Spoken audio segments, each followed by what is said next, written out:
Nyo yung malaking subo ko.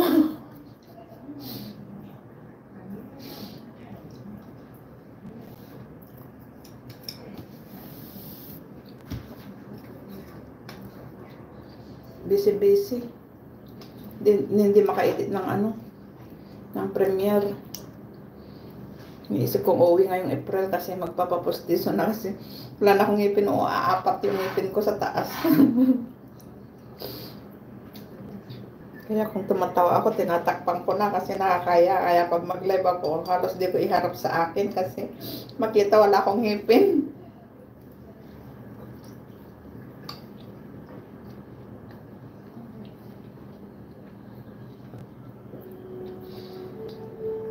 Tama naman pala yung timpla nitong ginawa kong dumplings. Niluto ko ngayon. Naubos na kasi yung ginawa ko noon bago kami nagpunta ng Taiwan. Last January na lang yata yung nagawa ko. Oo.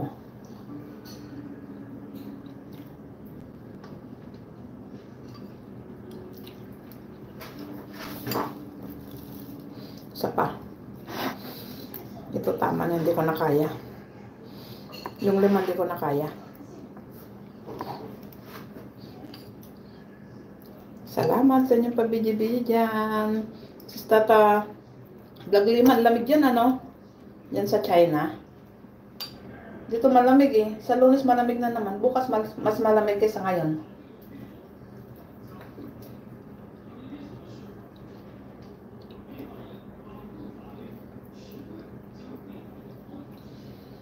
Sabi ko habang gumagawa ko ng dumplings, mag-live nga ako saglit, update lang. Kasi hindi pa ako naka-edit ng premiere ko. Mamayang gabi nga mag-edit ako para sa Lunes ako mag-premiere. Yung cherry blossom siguro.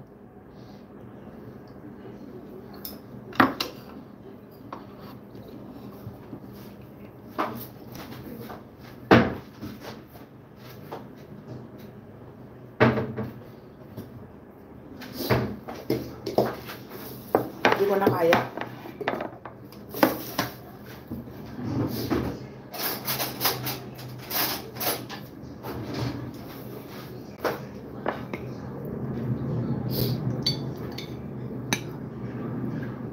Dahil nagawa ko, kakaunti naman kinain na amo ko. Paano kasi? Late siyang gumising. Alas 11 na.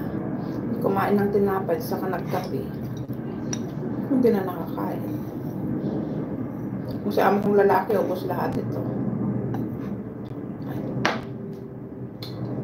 May 5.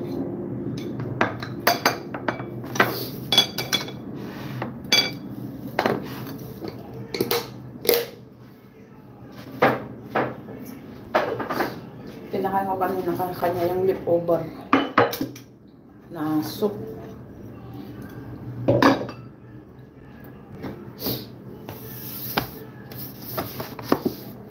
Salamat sa inyong lahat.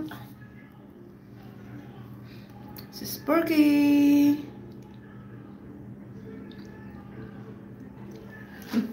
Mamayang gabi, video ko yung salad. Gagawa ko ng salad bukas. Kasi, kainin namin sa church. Yan, nagawa ko. Naluto ko na yung 18 niluto ko kanina. So, may babalutin pa ako. Parang kulang yung wrapper ko.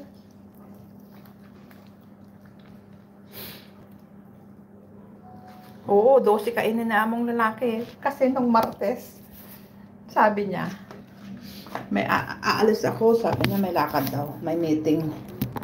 Magluto ko na lang yung mabilisan kahit dumplings. Wala akong stock na dumplings. Kaya, ang ipinakain ko, fried rice.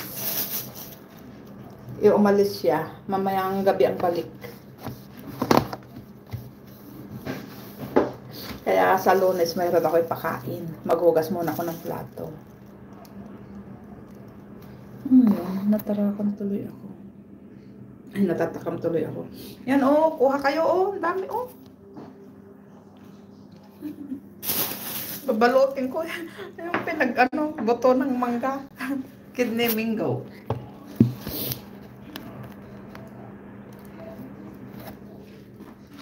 Haba ako naghuhugas, yung view muna sa labas ang ipakita ko sa inyo.